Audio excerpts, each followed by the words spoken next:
नमस्कार दोस्तों, आज की इस वीडियो में आपको वज्र गुणन विधि द्वारा इस समीकरण को सॉल्व करने के लिए सिखाऊंगा कि समीकरण को वज्र गुणन विधि से कैसे हल करते हैं। ठीक है ना, ध्यान से आपको समझना है। समीकरण है x माइनस 3y माइनस 3 बराबर 0। उसके बाद है 3x माइनस 9y माइनस 2 बराबर 0। दो समीकरण हैं, ठीक ना।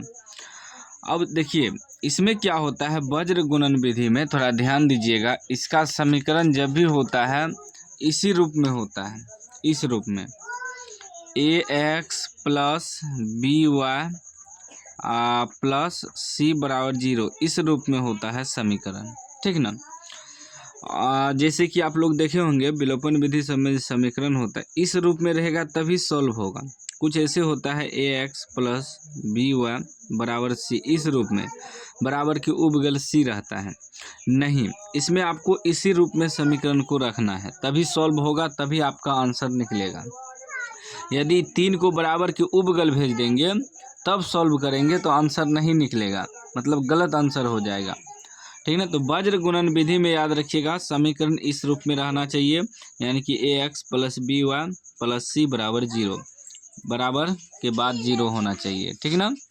इस रूप में समीकरण रहेगा। अब इसको सॉल्व करेंगे, ठीक ना। ये होगी आपका समीकरण फर्स्ट, इसको मान लेंगे समीकरण फर्स्ट, और ये हो गया समीकरण सेकेंड यानी कि दूसरा, ठीक। अब इसमें ये हो गया ax बी वाई और प्लस सी, फिर ये ax बी वाई प्लस सी के रूप में आ गया। तो इसमें एक चीज़ ध्यान दीजिएगा, इसमें दो समीकरण है, तो ये हो जाएगा a1, ये b1, ये c1, ये a2 b2 c2, इस रूप में हो जाएगा। दो समीकरण है ना, ऐसे होता है समीकरण a1x plus b1y plus c1 बराबर 0, फिर होता है a2x plus b2y plus c2 बराबर 0, ठीक ना। अब इसको लिख लेंगे a1 बराबर क्या हो जाएगा, a1 बराबर यहाँ कुछ नहीं है तो 1 हो जाएगा, ठीक। उसके बाद b1 बराबर क्या हो जाएगा, y के बगल में जो भी है -3 है तो -3 हो गया। फिर c1 आपका हो गया -3, ठीक है ना। एक चीज़ ध्यान रखिएगा, समीकरण इस रूप में होना चाहिए, ठीक है ना। यहाँ कोई भी अंक बराबर के उपगल नहीं होना चाहिए, बराबर के पहले ही होना चाहिए, ठीक ना। तभी आपका वज्र गुणन विधि से सही आंसर निकलेगा, ठीक। कुछ समीकरण हम बताएं ना कि ऐसे होता है, ऐसे मान लीजिए 2x प्लस 3y बराबर 6, इस प्रकार, तो वह सॉल्व नहीं होगा, उसका आंसर सही नहीं निकलेगा। तो इसको ऐसे लिखना पड़ेगा 2x प्लस 3y बराबर के उपगल आएगा तो -6 बराबर 0, इस रूप में लाना होगा तभी सॉल्व होगा। इस बात को भी ध्यान में रखना, बार बार बता रहे हैं ताकि गलती ना हो।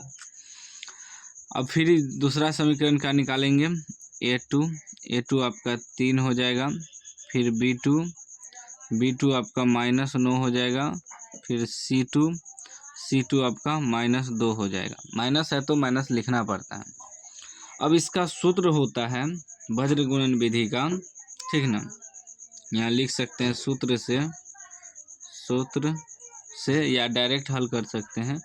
सूत्र होता है x के बटे में होता है b1 c2 घटा b2 c1 बराबर x बटे b1 c2 minus b2 c1, फिर y के बटे में c1 a2 minus c2 a1 बराबर फिर 1 बटे a1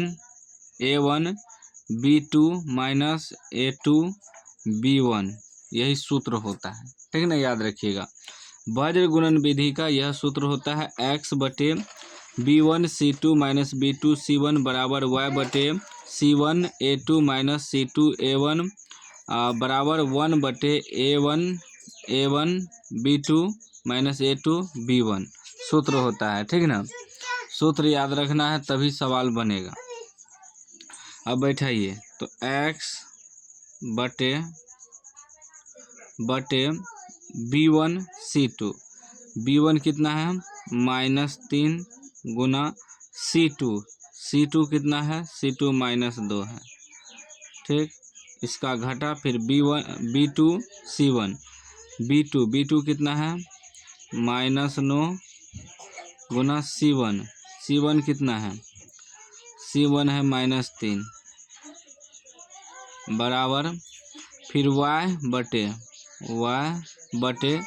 C1 कितना है -3 गुना A2 कितना है 3 है माइनस C2 कितना है -2 गुना A1 कितना है 1 है। ठीक, फिर बराबर 1 के बटे में फिर A1 कितना है 1 है गुना B2 कितना है -9 है। फिर माइनस A2 कितना है 3 है गुना B1 कितना है -3 है। बस मान बैठा देना है, ठीक ना, सूत्र पे बस याद रखना है सूत्र और मान निकाल के मान बैठा देना है, सॉल्व हो जाएगा। तो कितना हो जाएगा x बटे माइनस प्लस चिन्ह माइनस का 3 दूनी 6 फिर ई माइनस प्लस सॉरी गुना है ना, तो माइनस सीधा प्लस गुना हो जाएगा। फिर ई माइनस प्लस हो जाएगा 9 27 ई माइनस रहिए गया, ई गुना करेंगे माइनस तो प्लस हो जाएगा, ई भी माइनस गुना करेंगे प्लस हो जाएगा, ई वाला माइनस रह गया बराबर y बटे ई 3 -9 होगा फिर ई माइनस 2 1 2 -2 तो माइनस ई माइनस मिला के प्लस 2 हो जाएगा बराबर 1 बटे ई -1 से गुना करेंगे तो -9 होगा फिर ई माइनस क्या हो जाएगा प्लस 3 9। ठीक, अब देखिए आगे ये हो जाएगा x बटे 6 में से 27 घट जाएगा, मतलब कम में से ज़्यादा घट रहा है, तो 6 में से 27 घटाएंगे तो माइनस में बचेगा -23 करें -21 बराबर y बटे 2 में से 9 घटेगा -7 बराबर 1 9 में से 9 घटेगा 0, यानी कि टोटली 0 हो जाएगा। इसको लिख सकते हैं टोटल ई हो गया x बटे -21 बराबर y बटे -7 बराबर 0। अब इसके बराबर में भी 0 है और इसके बराबर में भी 0 है, तो हम x बटे -21 बराबर 0 रखेंगे तो ये क्या हो जाएगा x बराबर इधर 0 से गुना होगा तो 0 हो जाएगा। ठीक, फिर जो है इतना बराबर y बटे -7 बराबर 0 रखेंगे तो ये y बराबर भी क्या उधर गुना होगा तो 0 हो जाएगा, 7 0 से गुना करेंगे 0, तो x का मान भी 0 निकला और y का भी मान 0 निकला,